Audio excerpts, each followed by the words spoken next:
নমস্কাৰ, মই সৰ্ববন্ধু অভিজিত।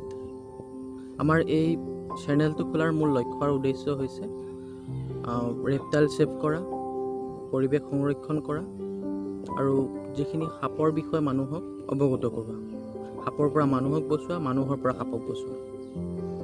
যিহেতু বৰ্তমান সময়ত সাপ প্ৰায় বিলুপ্তপ্ৰায় অৱস্থা হৈছে, মানুহে সাপ ভিতৰত সোমালে মাৰি পেলায়।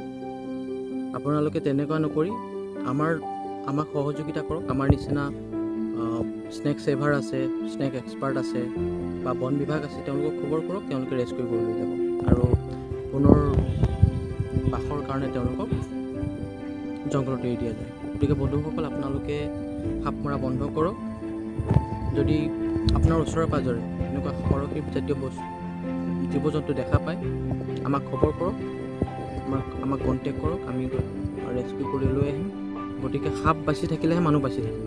গতিকে আপোনালোকে পৰিৱেশ সংৰক্ষণ কৰা আমাৰ যি লক্ষ্য উদ্দেশ্য, আপোনালোকে তাত সহযোগিতা আগবঢ়াওক, আমাক সফল কৰাত আপোনালোকে সহায় কৰক।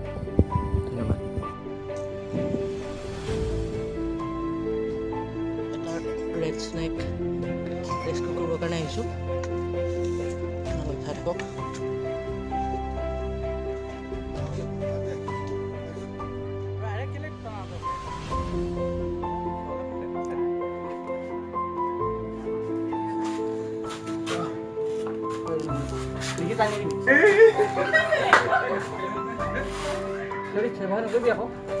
বেয়া জেগা হেৰি কওকচোন, এই নিমখৰ বস্তাকেইটা কোনোবা এটা টানি দিওঁ না।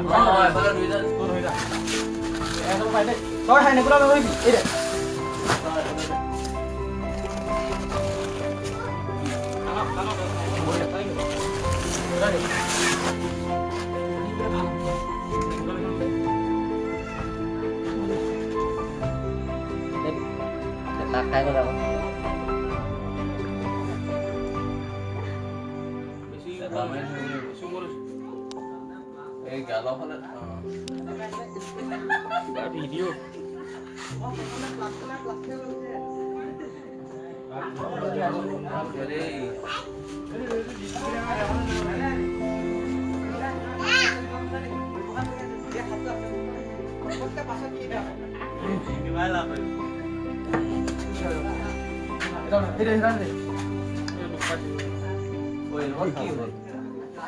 মাৰিছিলে নি কোনোবাই?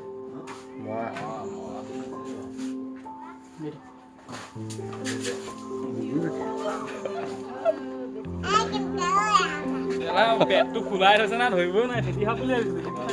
কি এইটো? ধুন্দুলি কোন? এবাৰ সুধিলে মানে নমৰিব।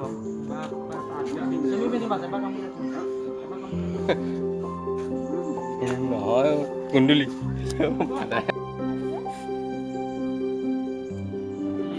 কিবা এটা মাৰিছিলে কি হ'ব? ভাঙি আছে চা। হ'ব বাৰু, তোমালোকেতো ভাঙি আছে।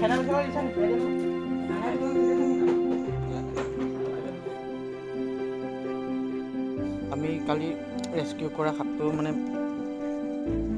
ফৰেষ্ট ডিপাৰ্টমেণ্টত এৰিবলৈ আহিছোঁ।